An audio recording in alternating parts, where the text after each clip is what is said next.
Oi, gente! Eu sou a Daniela Freixo de Faria, psicóloga infantil. E hoje a gente vai falar quando não é muito choro. Acontece na sua casa, de ao invés de ser choro, vem resmungo, vem reclamação, vem nada tá bom. Como é que a gente ajuda as crianças e como é que a gente lida com esses momentos desafiadores no nosso dia a dia? Vamos falar sobre isso?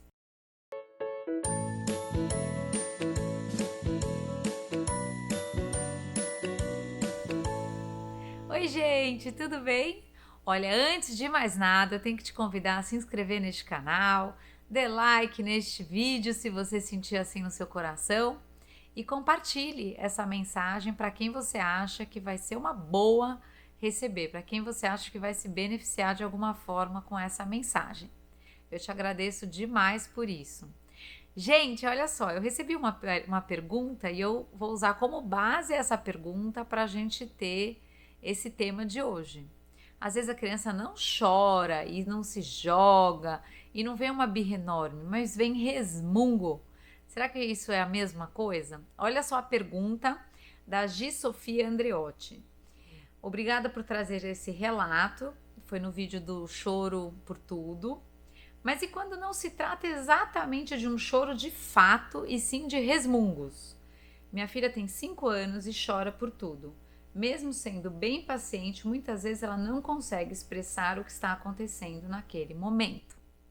Gente, uma das coisas que eu trouxe no vídeo do choro por tudo é o quanto a criança tem uma necessidade que não está sendo atendida e não necessariamente terá que ser atendida quando ela chora. O resmungo ele funciona da mesma maneira. São só estratégias diferentes de eu conseguir o que eu quero. Uma das coisas que me perguntam muito lá no curso online e a gente trabalha bastante é como é que a gente difere esse lugar de atender a criança do lugar de educar a criança com consideração. São coisas diferentes. Porque se eu entendo que eu preciso e se eu estou lidando com o choro, como eu disse no vídeo anterior, e é com o choro que eu tô na batalha, eu quero que pare de chorar. Muitas vezes a gente tem a sensação de estarmos sem saída, de sermos reféns dessas crianças, principalmente em lugares públicos, no restaurante, no shopping. E aí, quando a criança entende que no choro ela te constrange, ela te deixa sem saída e normalmente ela consegue o que ela quer, aguentem o tranco, porque vai ser choro à beça. Esta é uma forma que está sendo trazida com a criança, com a nossa resposta de atendê-la, como sendo muito eficiente. Se eu entendo que eu choro, faço um escândalo, ou resmungo, resmungo, resmungo, resmungo, com toda a resistência que as crianças têm, e eu consigo o que eu quero, eu tenho que dizer para vocês que a sensação e o aprendizado que a criança está tendo é de que chore mesmo, resmungue mesmo, resista mesmo, porque em algum momento você vai conseguir o que você quer. Então a gente precisa, como eu disse no vídeo anterior, não entrar em contato com o choro no sentido de ter que resolver o choro, mas entender que o choro ou o resmungo estão contando de uma necessidade. Muita gente me respondeu, Dani, mas eu pergunto para minha filha, acho que você precisa de uma coisa muito importante, acho que você está precisando de algo que é importante para você. Você consegue me dizer o que é que você precisa? E muitas vezes as crianças pequenas, principalmente, e mesmo as grandes, elas não sabem dizer o que é. Realmente, gente, você já passou por aquele momento onde você tá talvez exausta, talvez se sentindo sobrecarregada, e aí vem choro de exaustão, e a pessoa fala, mas o que que você tem? E você não consegue definir exatamente de onde isso está vindo, mas é um choro que vem por muitas portas. E às vezes a gente não tem clareza de que porta é essa.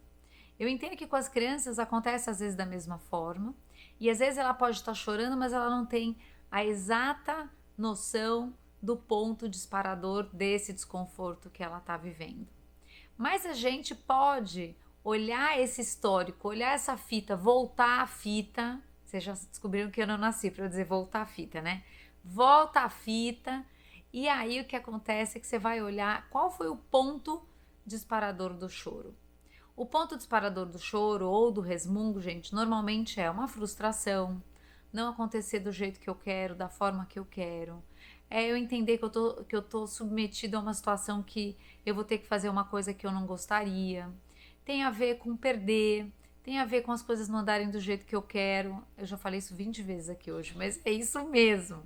E quando a criança tem esse esse choro acontecendo ou esse resmungo, ela está simplesmente dizendo: eu queria que algo que está acontecendo fosse diferente do que está acontecendo. E nesse momento, quando a gente tem essa visão mais amplificada, você adulto pode ajudar esta criança a nomear o que é que ela precisa e o que é que ela está sentindo. Isso não significa que a gente vai atender esta criança, mas significa que eu tenho sim total condição de ajudá-la nessa percepção. Mas muita gente lá no curso online falou para mim: Dani, mas a gente não tem sempre essa paciência, essa calma, essa tranquilidade absurda para fazer isso. Óbvio que não. Mas o ponto é, quando eu entendo o que é que o choro me conta, eu posso lidar com o disparador objetivo dessa situação. Percebam que a nossa irritação como pais e mães, o nosso descompensamento, o nosso descontrole, ele muitas vezes vem porque ao invés da gente ir direto no foco da situação, a gente fica se embolando nesse choro sem de fato acolher a criança e sem de fato acolher inclusive o desconforto que a gente está sentindo frente ao resmungo ou ao choro. Então, qual que é o convite? O convite é para que eu possa sim ouvir esse desconforto de estar frente a uma gritaria que às vezes vem, ou um resmungo eterno que não para nunca, fica sempre aquele resmungando, e você possa também convidar a criança para te considerar. Dizendo: tá ruim pra mamãe você chorando assim, eu já entendi que você precisa de alguma coisa muito importante, eu tô aqui te esperando, você vai se acalmar, e a hora que você se acalmar a gente vai ver o que você precisa. Desse jeito não tá bom pra mamãe, eu vou esperar você se acalmar, ou eu vou até o meu quarto, a hora que eu voltar a gente conversa. Mas a gente, na verdade, com esse movimento, eu tô convidando a criança a entender que existe um cuidado necessário que ela tenha dentro dela para que ela seja compreendida por conta da melhora na sua comunicação. E aí eu saio desse lugar enquanto adulto de que eu sou a pessoa que já devia garantir, que ela já devia saber falar, que ela já devia conseguir comunicar de uma forma melhor, e se isso não está acontecendo, a culpa é minha, e eu é que não fui uma boa mãe, se ela continua chorando, e eu é que não fui. E aí, ao invés da gente ouvir e reconhecer que necessidade que ali está, a gente bate no choro, a gente bate de frente com o choro. E quando a gente bate de frente com o choro, ao invés da gente acolher, a gente distancia a criança da gente quando a gente diz que ela já não devia estar chorando desse jeito, que desse jeito ela não vai conseguir nada.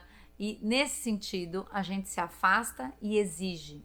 E eu vou dizer para vocês, quanto mais a gente se afasta e mais a gente, na nossa expectativa de que tudo devia estar andando diferente, a gente exige, tô até acelerada hoje, a gente exige, o que acontece é que mais choro vem.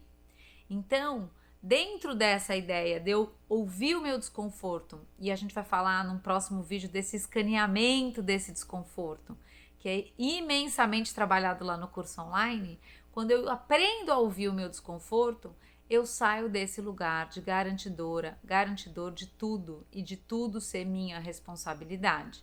Eu começo a fazer um convite para que a criança, sim, na sua total disponibilidade de escuta, perceba que tem um pedaço que ela precisa cuidar dela. E isso já acontece porque ela já sabe, porque ela já dá conta, porque ela já sabe de tudo? Não! Ela está tendo a oportunidade de aprender. E na hora, gente, que a gente lida com essa possibilidade de aprendizado como oportunidade, percebam que duas coisas se alteram. A nossa expectativa de que tudo já devia andar perfeito. 2, a exigência que a gente faz de que tudo devia andar perfeito.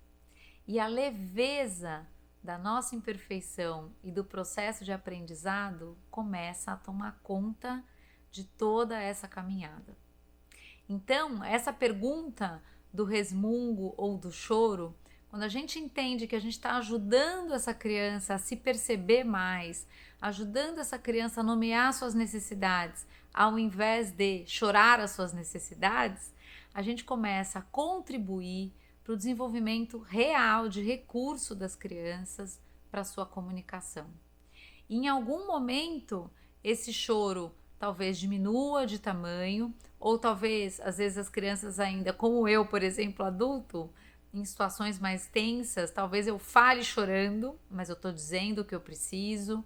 Mas nesse sentido, a comunicação está sendo cada vez mais desenvolvida. E esse é um desenvolvimento que não para nunca.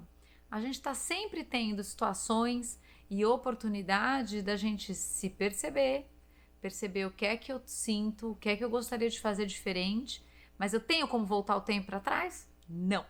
Eu tenho como voltar a fita e viver de novo aquilo do jeito que eu agora, com toda a tranquilidade, enxergo o que eu podia ter feito? Não.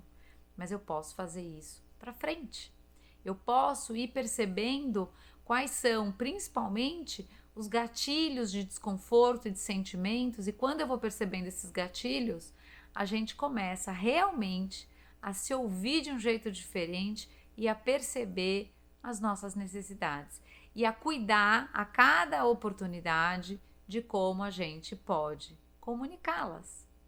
Disso também vem a nossa percepção de violência, a gente percebe o quanto às vezes a gente é muito violenta nessa comunicação, a gente tem a possibilidade de olhar para esses momentos que já se foram e voltar neles pedindo perdão, talvez, arrependidos da forma como a gente se comunicou, e isso tudo nos traz lapidação, nos traz contorno, nos traz experiência de aprendizado, que a gente vai poder sempre aplicar numa próxima oportunidade. Então, que a gente saia desse lugar de culpa, de exigência, de perfeição, e a gente possa ir para essa vida sendo vivida, que tem sim movimento puro acontecendo e que nem sempre, aliás, poucas vezes anda de um jeito perfeito e ideal. E é bom que seja assim.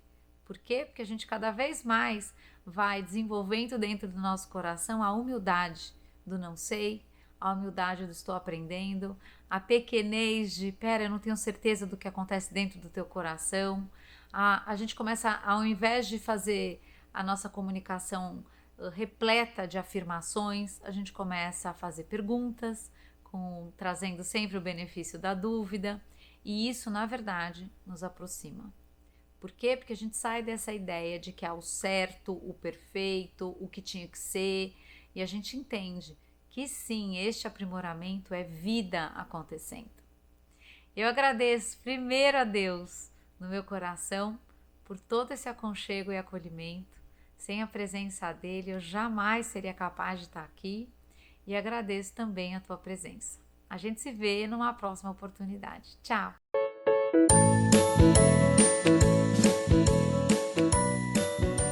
Se você gostou desse vídeo, se inscreva no canal e espalhe essa ideia. Tchau!